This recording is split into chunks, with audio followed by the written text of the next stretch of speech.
ఓ ప్రశ్న, కాంగ్రెస్ ఎక్కడుంటే అక్కడ సంక్షోభమేనా? హస్తం పార్టీ పాలన అంటే ప్రజల పాలిట భస్మాసుర హస్తమేనా? దేశంలో కాంగ్రెస్ పాలిత రాష్ట్రాల అధోగతి చూస్తుంటే అవుననే అనిపిస్తుంది. యాదృచ్ఛికమో ఏమో తెలియదు కానీ దేశంలో కాంగ్రెస్ అధికారంలో ఉన్న రాష్ట్రాలన్నీ దివాళా తీస్తున్నాయి. ఐరన్ లెగ్ కాంగ్రెస్ పాలనలో ఆగమైపోతున్నాయి. గ్యారంటీల ఆశలతో గద్దెనెక్కిన కాంగ్రెస్ ప్రభుత్వాలు ప్రజాధనాన్ని లూటీ చేస్తున్నాయి. ఏ కాంగ్రెస్ పాలిత రాష్ట్రాన్ని చూసినా ఏమున్నది గర్వకారణం? లక్షల కోట్ల అప్పులు, ప్రజలకు తిప్పలు తప్ప ఇంకేమీ కనిపించడం లేదు. తెలంగాణ రాష్ట్రంలో రేవంత్ సర్కార్ ఏడాదిన్నర పాలనలో 1,00,000 కోట్ల అప్పు చేసింది. చేసిన అప్పులతో ఏం చేసిందో ఎవరికీ అంతు చిక్కట్లేదు. అభివృద్ధి జాడ కనిపించట్లేదు. సంక్షేమ పథకాల ఊసే లేదు. ఇక కర్ణాటక రాష్ట్రంలోనూ అప్పుల విలువ 5 లక్షల కోట్లు దాటింది. మరోవైపు హిమాచల్ ప్రదేశ్లోనూ అప్పులు 1,00,000 కోట్లకు దగ్గరలో ఉన్నాయి.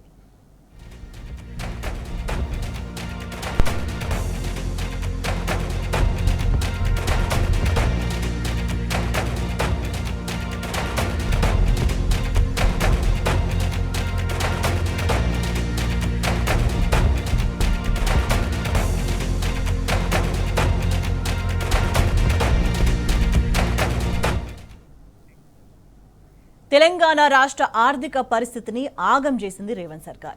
కేసీఆర్ పాలనలో రాకెట్ వేగంతో దూసుకెళ్లిన ఆర్థిక వృద్ధి రేట్ ఏడాదిన్నర కాంగ్రెస్ పాలనలో అధోగతి పాలింది. కాంగ్రెస్ అసంబద్ధ విధానాలు, అసమర్థ పాలనతో వృద్ధి ఆగిపోయింది. కోవిడ్ తర్వాత తొలిసారి రెవెన్యూ రాబడులు దారుణంగా పడిపోయాయి. ఒక్క ఏడాదిలోనే 30,000 కోట్ల వరకు నష్టం వచ్చింది. అధికారంలోకి వచ్చినప్పటి నుంచి ఏడాపెడా అప్పులు చేస్తున్న ప్రభుత్వం 15 నెలల్లోనే 1,00,000 కోట్లకు పైగా రుణాలు తీసుకొచ్చింది. బీఆర్ఎస్ హయాంలో రాష్ట్ర ఆదాయం ప్రతి ఏటా సగటున 14,000 కోట్లు పెరిగింది. కానీ కాంగ్రెస్ వచ్చిన తర్వాత ఏడాదిలో 16,000 కోట్ల రెవెన్యూ వసూళ్లు తగ్గినట్టు కాగ్ వెల్లడించింది. పెరగాల్సిన ఆదాయం 14,000 కోట్లు పెరగకపోగా ఆదాయానికే 16,000 కోట్లు నష్టం వాటిల్లినట్టు ఆర్థిక నిపుణులు చెబుతున్నారు.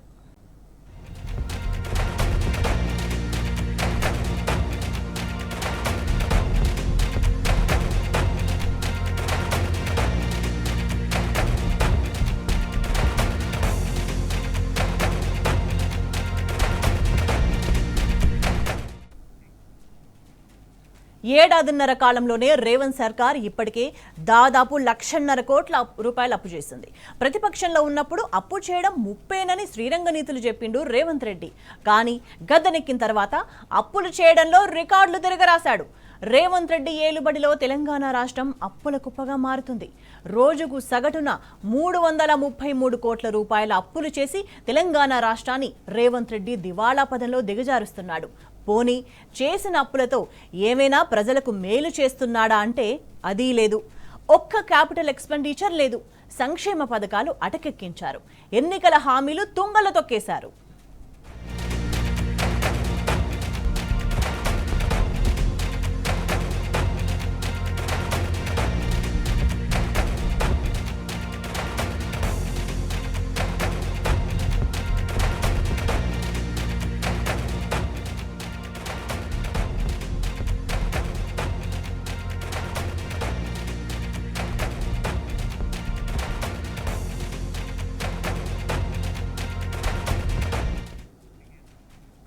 తెలంగాణ రాష్ట్రంలో కాంగ్రెస్ గద్దెనెక్కిన తర్వాత అభివృద్ధి అటకెక్కింది. సంక్షేమం నిలిచిపోయింది. 1,00,000 కోట్లకు పైగా అప్పులు చేసిన రేవంత్ సర్కార్ ప్రజల కోసం వెలగబెట్టింది ఏమీ లేదు. ఒక్క ప్రాజెక్టు కట్టలేదు. పెండింగ్ ప్రాజెక్టులను పూర్తి చేయలేదు.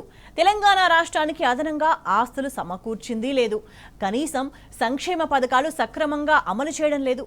ఎన్నికల్లో ఇచ్చిన 6 గ్యారంటీలకు మంగళం పాడుతున్నారు. రైతు భరోసా పేరుతో మోసం చేశారు. పంట బోనస్ బోగస్గా మారింది. రుణమాఫీపై చేతులెత్తేశారు. మరి ఈ 1,00,000 కోట్ల అప్పులు చేసి ఏం చేసినట్టు? ఢిల్లీ పెద్దల ఖజానా నింపేందుకే అప్పులు చేశారా? తెలంగాణ వ్యాప్తంగా కాంగ్రెస్ సర్కార్పై ప్రజలు సంధిస్తున్న ప్రశ్నలివి. జవాబులు చెప్పే దమ్ము రేవంత్ సర్కార్కి ఉందా?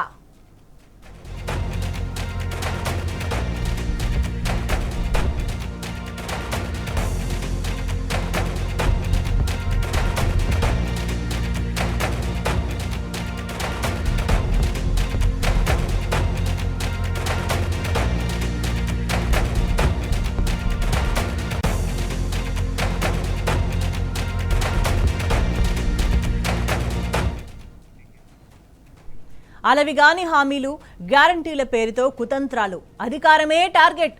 అందుకోసం నరం లేని నాలుకతో ఎన్ని అబద్ధాలైనా ఆడాలి. ప్రజల బలహీనతలను లక్ష్యంగా చేసుకుని హామీలు ప్రకటించాలి. నమ్మి ఓట్లేసిన ప్రజలకు నరకం చూపించాలి. ఇదే కాంగ్రెస్ పార్టీ స్ట్రాటజీ. కర్ణాటకలో 5 గ్యారంటీలు, తెలంగాణలో 6 గ్యారంటీల పేరుతో ప్రజలను ఏమార్చింది కాంగ్రెస్ సర్కార్. కాంగ్రెస్ను నమ్మి అధికారం కట్టబెట్టిన ప్రజలు అందుకు భారీ మూల్యమే చెల్లించుకుంటున్నారు. కర్ణాటకలో 5 గ్యారంటీల పేరుతో అడ్డగోలు హామీలిచ్చి గెలిచిన తర్వాత ప్రజలను మోసం చేసింది కాంగ్రెస్. గృహలక్ష్మి యోజన కింద మహిళలకు నెలకు 2,000 ఆర్థిక సాయం చేస్తామని హామీ ఇచ్చింది. అమలు విషయానికి వస్తే మెజారిటీ మహిళలను అనర్హులుగా ప్రకటించింది. ఉచిత బస్సు ప్రయాణం ఆర్భాటంగా ప్రారంభించి బస్సుల సంఖ్యను తగ్గించింది. ఇప్పుడు రెవెన్యూ లోటును భర్తీ చేయడానికి బస్ ఛార్జెస్ను పెంచి ప్రజల నెత్తిన భారం మోపుతుంది. 200 యూనిట్ల ఉచిత విద్యుత్, 2 లక్షల ఉద్యోగాల హామీ, 500కు గ్యాస్ సిలిండర్ హామీలను అటకెక్కించేసింది. గ్యారంటీలు అమలు చేయడానికి కర్ణాటక ఖజానా దివాలా తీసింది. సిద్ధరామయ్య సర్కార్ చేస్తున్న అప్పులు లక్షల కోట్లలో పెరిగిపోతున్నాయి. కర్ణాటక రాష్ట్ర ప్రభుత్వ అప్పుల భారం 6 లక్షల కోట్లకు చేరువలో ఉంది.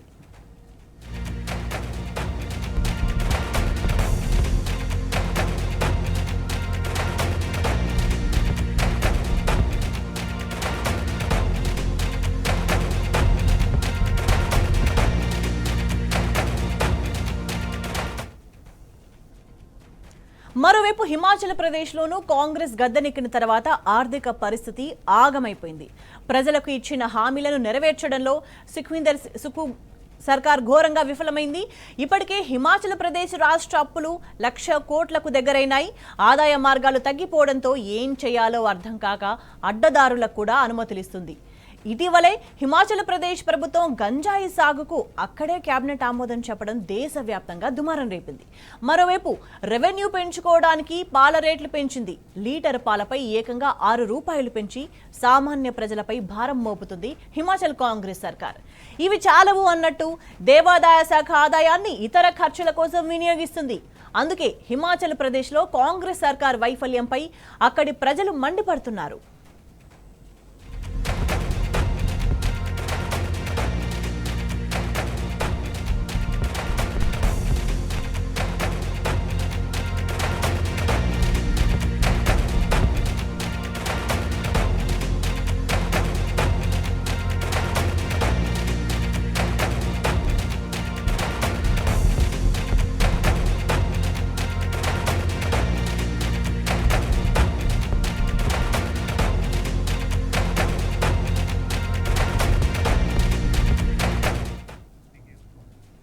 తెలంగాణ, కర్ణాటక, హిమాచల్ ప్రదేశ్ రాష్ట్రాల్లో కాంగ్రెస్ పాలనలో కామన్ గా కనిపించేవి సర్కార్ అప్పులు, ప్రజలకు తిప్పలు. తమ వైఫల్యాలను కప్పిపుచ్చుకోవడానికి గత ప్రభుత్వాలపై అడ్డగోలు విమర్శలు చేస్తూ కాలం వెళ్లదీస్తున్నాయి కాంగ్రెస్ ప్రభుత్వాలు. తెలంగాణలో రేవంత్ సర్కార్ ఎంతసేపు గత బీఆర్ఎస్ ప్రభుత్వం చేసిన అప్పుల గురించే చెబుతుంది, కానీ 10 ఏళ్లలో జరిగిన అభివృద్ధి గురించి మాట్లాడదు. సిమిలర్ గా కర్ణాటక, హిమాచల్ ప్రదేశ్లోనూ అక్కడి కాంగ్రెస్ పాలకులు గత ప్రభుత్వాలు చేసిన అప్పుల కోసం మిత్తిలు కడుతున్నామని చెబుతున్నారు. తమ పాలనా వైఫల్యాలను కవర్ చేసుకోవడానికి ఈ ఎత్తుగడను వాడుతున్నారు.